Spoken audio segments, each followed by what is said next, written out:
Every 6 seconds, Darth Vader takes a mechanical breath with that iconic sound. Just 10 breaths per minute, roughly half as often as a normal person. But Vader wasn't really breathing. It was a life support system built into his armored suit, with pumps and filters constantly circulating air. We break down every secret of his suit, from internal probes that kept him in constant pain to a voice modulator masking his broken cries. Anakin wasn't just burned on Mustafar, his entire physiology was shattered. The suit wasn't a recovery aid, but an immediate, desperate life support system. He suffered extensive organ damage, severe retinal scarring, and a complete respiratory collapse. The skin grafts were a patchwork, constantly rotting and requiring frequent, excruciating removal and reapplication. This wasn't healing, it was a grim attempt to contain decay, explaining much of his constant, unimaginable pain. This wasn't a one-and-done fix. Vader's suit is a complex, heavy piece of machinery that requires constant, invasive maintenance. It needs monthly alignments, fluid replacements, and servo checks to ensure its functionality. The bath in the Bacta tank wasn't for leisure. It was essential for preventing infections from his deteriorating skin and for resetting his systems. Imagine the sheer humiliation and agony of being so utterly dependent on this mechanical prison.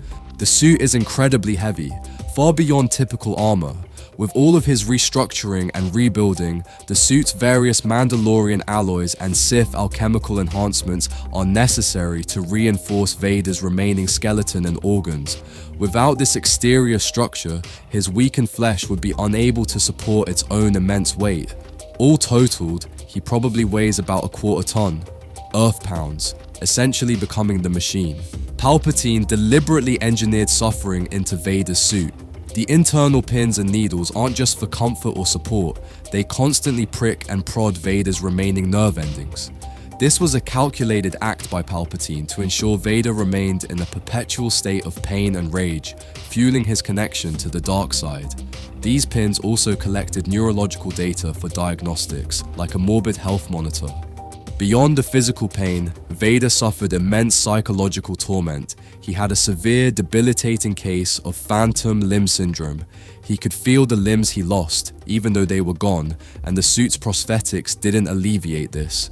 It was a constant mental battle, adding another layer of suffering to his already grim existence. Vader could remove his helmet, but it was a rare and risky endeavor. His meditation chambers were specialized, pressurized, and sterile environments that allowed him a brief respite from the suit's confines. The time spent out of the helmet was minimal and dangerous.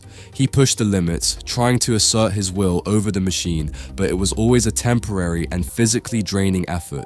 This highlights his unending struggle against his own dependency. The suit functions as an all-environment survival system. It is hermetically sealed and self-regulating for temperature and pressure, allowing him to survive in the vacuum of space, extreme cold, and even corrosive atmospheres. This capability is evidenced by scenes like him standing atop an advanced TIE fighter in Rebels, or his appearances in various comics, along with the magnetic boots that aid him in zero-G environments. The suit's design is steeped in Sith history. Palpatine ensured the design incorporated elements reminiscent of ancient Sith lords, serving as both a functional design and a psychological tool to strike fear into his enemies. Some lore suggests elements, like one of his gauntlets, pay homage to ancient Sith lords. Be careful not to choke on your aspirations, Director. Darth Vader's iconic deep, resonant voice isn't natural. It comes from a complex voice modulator implanted in his chest piece. This wasn't just to make him audible, it was specifically engineered to be guttural, imposing, and instantly recognizable. This modified voice serves as a sonic weapon in itself, designed to instill fear with every word. The helmet is far more than just a mask. It's a technological marvel and sensory hub. Beyond providing a breathing apparatus and protection for his burned retinas, the helmet features an advanced HUD heads-up display. This HUD provides critical environmental data, heat signatures, enemy diagnostics, and real-time suit readouts, making it his primary interface with the world around him. A man in a sealed suit still needs to eat, and for Vader, it's a gruesome process. He consumes a nutrient paste through a feeding tube located in his helmet. This food is described as incredibly foul-tasting, another subtle torture implemented by Palpatine, constantly reminding Vader of his utter dependence. This reinforces his machine-like existence and his constant suffering. The suit isn't merely technology, it intimately interfaces with the Force. Some lore suggests the suit itself has Force-sensitive components or is specifically designed to channel Vader's connection to the dark side. It may even amplify his powers, or conversely, subtly limit them to ensure his dependence on Palpatine. It effectively acts as a cybernetic conduit for his immense power. Every aspect of the suit is meticulously designed to instill fear, from the ominous breathing, which simulates a dying man yet sounds like an approaching predator, to his imposing height and silent, deliberate movement.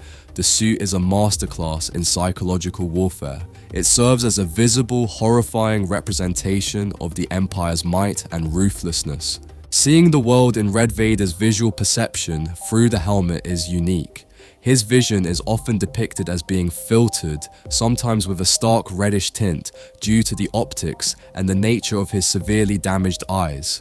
This could be interpreted as a subtle, constant reminder of his alignment with the Sith and his new, grim reality, forever viewing the galaxy through a crimson lens.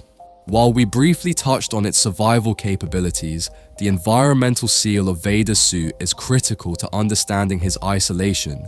He was not merely protected from external environments, he was fundamentally sealed off from the warmth, touch, and even the natural air of the galaxy.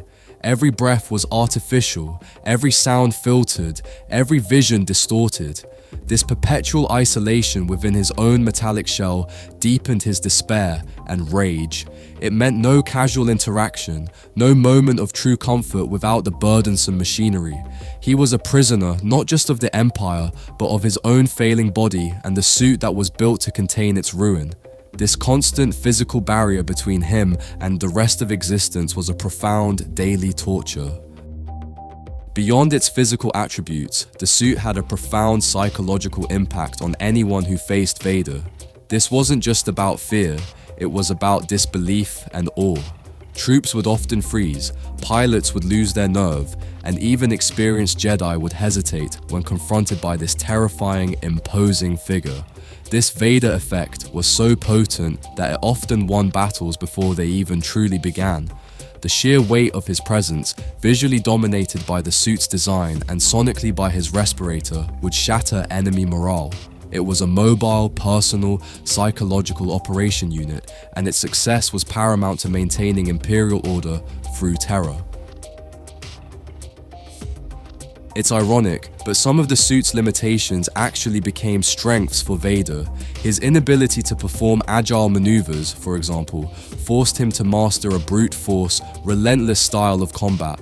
This made him incredibly difficult to counter in a straight fight, as his immense power and the weight of his strikes could overwhelm opponents. Furthermore, his reliance on the suit for life support meant he had an almost inhuman endurance.